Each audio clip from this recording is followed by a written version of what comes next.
Hey y'all, starting a new video series. I'm learning the French defense. Specifically, I'm learning the Tarrasch French. So I have this book here. This is 3 Knight D2, which is chess notation for the intro to the Tarrasch. So what I want to do is analyze a couple of my favorite games from the book and make a whole video series about it where you guys are learning along with me. And it'll also serve to refresh my memory when I forget these games a couple days from now. So let's look at the first few games.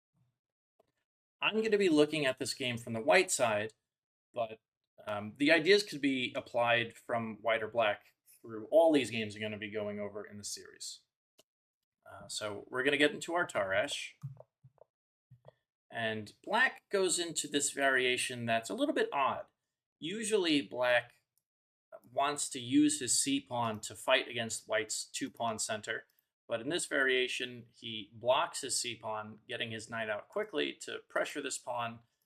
Maybe he's going to push the e-pawn again, which is a little strange, but it's perfectly playable. Now in this game, we get a pawn cube, and both of these captures are fine. There's a lot going on here, but in this particular game, white chose to capture e takes d. And this is nice because once the queen takes, we have this little insertion. We can attack the queen, protected by our knight here.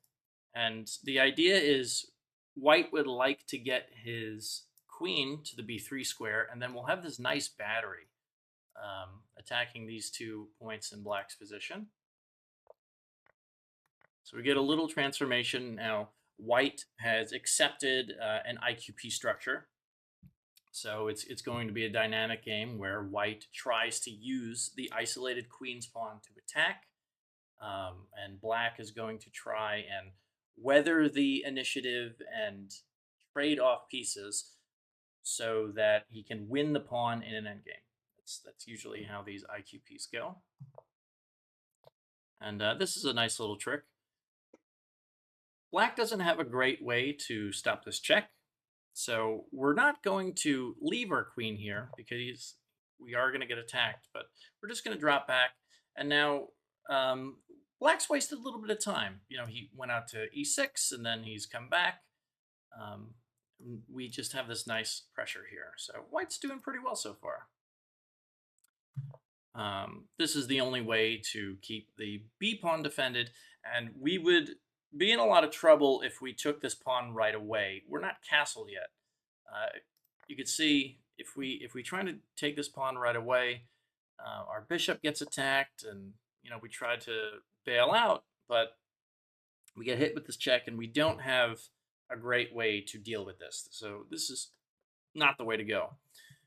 Very often, not just in the French, not just in the Tarrasch, but very often you want to get your king castled before you go grabbing pawns.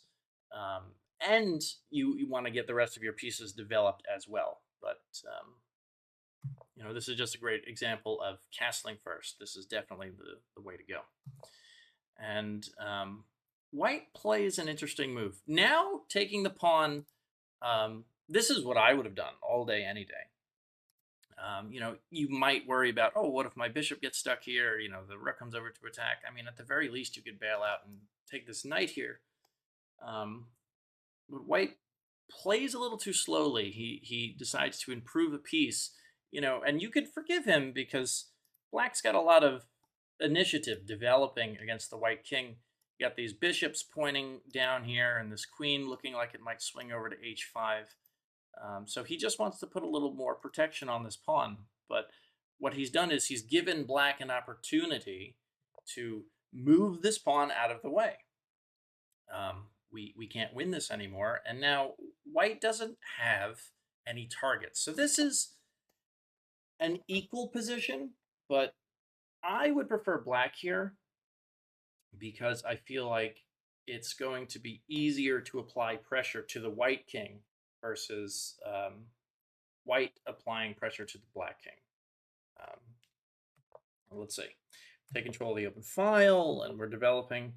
This is a nice restricting move. The knight is not able to join the attack very easily right now. And this pawn is restrictive. You know, if he ever tries to advance the c pawn, then I would be able to just take it. You know, we can imagine getting this bishop out of the way, getting a rook on this file, and you know, once we move this bishop here, then there'd be some pressure on here. But black is going to be the first to the punch. This scary looking move we want to do something about, and this isn't the best way to deal with things. I mean, now our knight is loose. We have these light square weaknesses. The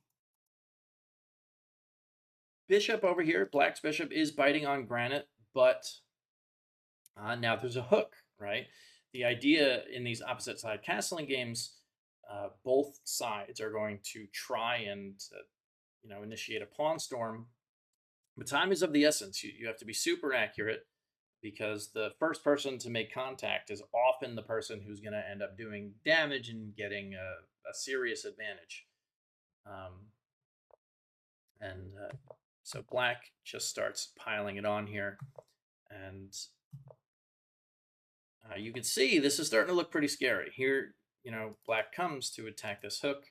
And, you know, we can get some other pawns in here. Once these pawns start disappearing, the rooks and the queen, the heavy pieces are really lining up with the bishops here to do some serious damage to this king, where white is like 3 moves away from even creating a scary looking threat on the black king. So this is already very tough. And black makes a mistake here.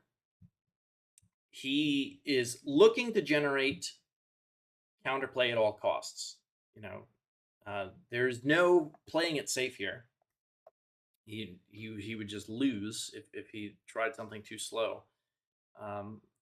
He decides to give up this isolated pawn for an initiative, but it really doesn't work.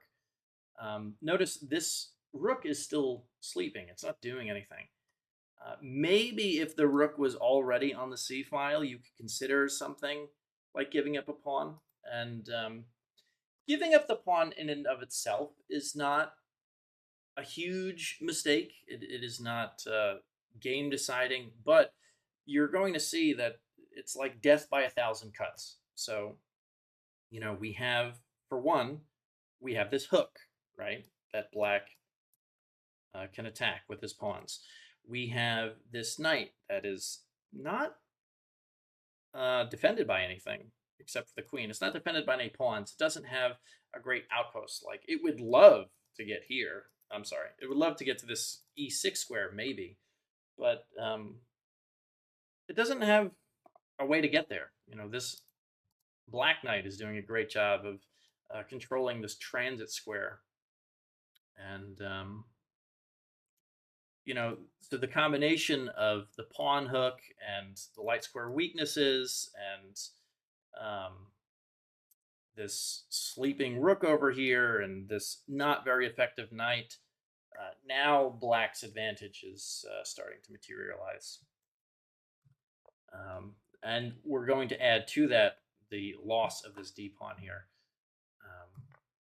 So this was his idea. He intended to give this pawn up, and you could see, okay, well, maybe if I get a rook on the d file, I'm only down a pawn. He's going to have to move the queen out of the way, and then if this bishop moves, we could trade off some rooks, and it might not be that scary. But black does a really good job of maintaining the tension here, and you're going to see very quickly, black just takes over, essentially forcing white into a totally lost position. And that was like the end of the initiative, right? We step back, we get out of dodge of the queen. I mean, the queen gets out of dodge of the rook, and let's see how black finishes this. So, struggling to find a place for this knight here, and we're threatening a queen trade, right? The queen is aggressively placed along this diagonal, and offering the queen trade would be in black's favor because we're already up a pawn. White doesn't want to do that, so he has to retreat. He has to cede some squares. Yes, it's nice to line up here, but this is defended, and this queen is biting on granite over here. It's not very aggressive. The knight comes further into the position. You could see, I love this concept of queens do their best work from behind. They're the supporting actress. So the queen is doing a great job of supporting this knight in here, and man, is this knight a monster. It is threatening to trade off White's bishop, which would be terrible for White because we have these light square weaknesses. And it's just so menacing. It's applying pressure to a couple of key points. You can imagine maybe if this knight moved, which it certainly would like to, then and this was gone. This, we have some fork potential on the king and the rook here. Very, very scary looking knight. So we decline the trade, but Black insists. He says, let's get some pieces off because my pieces are so much better than yours. This pawn hook is menacing. And so we see White groveling a little bit. Sure, we finally managed to line up some heavy pieces on the c-file, but it's too much too late. We're going to now attack some of these weak light squares over here. And the best White can do is trade this off. But, now the knight can still fight for these light squares, and we still have pawn coming down, damaging the structure, maybe opening up one of these, potentially opening up the dark square diagonal, or totally opening up the h-file.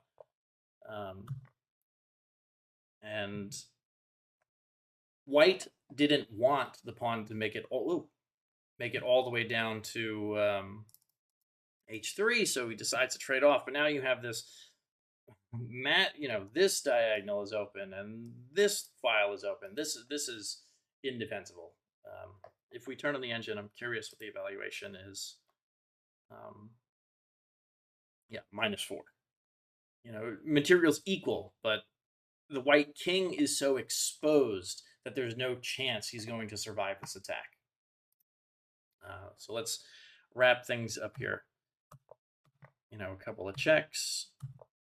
And look at this pathetic knight having to be banished to the first rank in order to defend this pawn. But this is not going to cut it. Black's going to be able to sacrifice an exchange to get the queen in there. We're tripled up on this h2 square, and there's not going to be any surviving this. There's no way that it's funny. The knight, has to come to the square in order to defend this, but in doing so, he cuts off the rooks from the defense of the square. So you can't win a game by turtling up so much, pacifying all of your pieces to get squished to death. This is how tactics materialize, and exactly so. We see the concept of sacrificing an exchange coming. Trade off, and who would want to be White here? We're extracting the White king from the bottom two ranks, and we're just gonna give a whole bunch of checks until White is forced to the other side of the board, and one of the nail in the coffin. This is actually where White resigned the game, is this check here. We're going to be trading off some pieces. I mean, if Black doesn't capture, if White doesn't capture, this is just a royal fork. And if he does capture, well, we're going to trade off the queen and retake with our rook, which I like this illustration the best. Black's 3 pawns to the good. So we have a majority over here, and we have 2 uncontested passed pawns on this side. There's nothing White could do to stop these pawns from advancing. It's interesting. It looked like we were going to get a checkmate on the board for sure. But, White's defense, while his king survived a checkmate attack, the lasting effect of the attack is black has these unstoppable passed pawns that he's just going to get a new queen, and that's going to be that. So thank you everybody who made it to the end of the video. I'm going to be doing this for a whole bunch more of the games from this book, and I'd even like to do this with some of my other books. I've got so many chess books just collecting dust in my library, so I'm having a lot of fun making these videos and going a little more in depth into these games. So check out the next one coming soon. I'll see you all there.